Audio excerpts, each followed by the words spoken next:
पुण्यातील घाटमाथ्यावर मुसळधार पाणी पातळी वाढल्यानं खडकवासला धरणातून 15,000 क्युसेक्स पाण्याचा विसर्ग।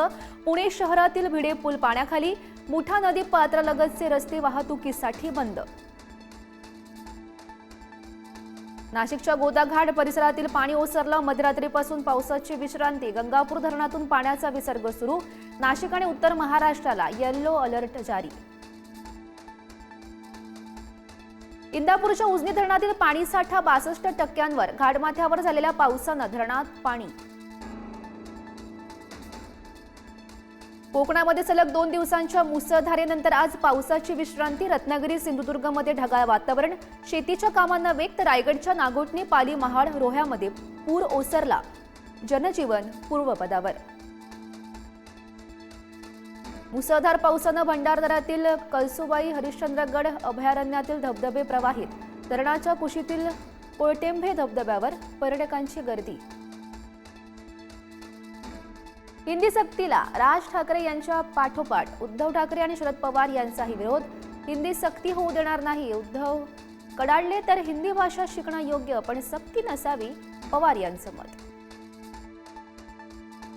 मुंबई पुन्हा ठाकरेंची शिवसेना ताब्यात घेणार। उद्धव ठाकरे यांचा निर्धार। तर मुंबईवर शिंदे शिवसेनेच्या भगव्याचं राज्य येणार। उपमुख्यमंत्री एकनाथ शिंदे यांची ग्वाही। मनसेसोबत युती होऊ नये यासाठी शेटजींचे नोकर हॉटेलमध्ये भेटतात। उद्धव ठाकरे यांचा भाजपवर हल्लाबोल। युतीसाठी ठाकरेंची लाचारी। एकनाथ शिंदे यांचा टोला। राज ठाकरेंशी युतीबाबत अखेरच्या क्षणापर्यंत सकारात्मक। संजय राऊत यांनी स्पष्ट केली भूमिका। बेगामी शादी में ठाण्याचा अब्दुल्ला का नाचतोय। एकनाथ शिंदे यांच्यावर टीकास्त्र। वर्धापन दिन मेळाव्यानंतर उद्धव ठाकरे ॲक्शन मोडवर। दुपारी जिल्हा प्रमुखांची घेणार बैठक। संध्याकाळी घेणार आमदार खासदारांची बैठक।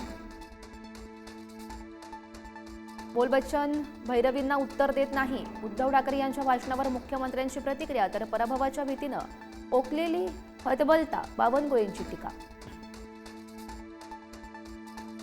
केंद्रीय गृहमंत्री अमित शहा आज महाराष्ट्राच्या दौऱ्यावर। मुंबईमध्ये 3 कार्यक्रमांना लावणार हजेरी। युद्धाच्या 8व्या दिवशी इराणच्या आणखी एका आण्विक प्रकल्पावर इस्रायलचा हल्ला। युद्धात अमेरिकालाही उडी घेणार। अमेरिका इराणवर हल्ल्याच्या तयारीत। ट्रम्प यांच्याकडून योजना तयार। ज्ञानोबा आणि तुकोबारायांच्या पालख्या आज पुण्यनगरीमध्ये येणार। आकुर्डीहून तुकोबांची पालखी पुण्याकडे, तर आळंदी पुणे मार्गावर ज्ञानोबांच्या पालखीमध्ये वारकऱ्यांची मोठी गर्दी।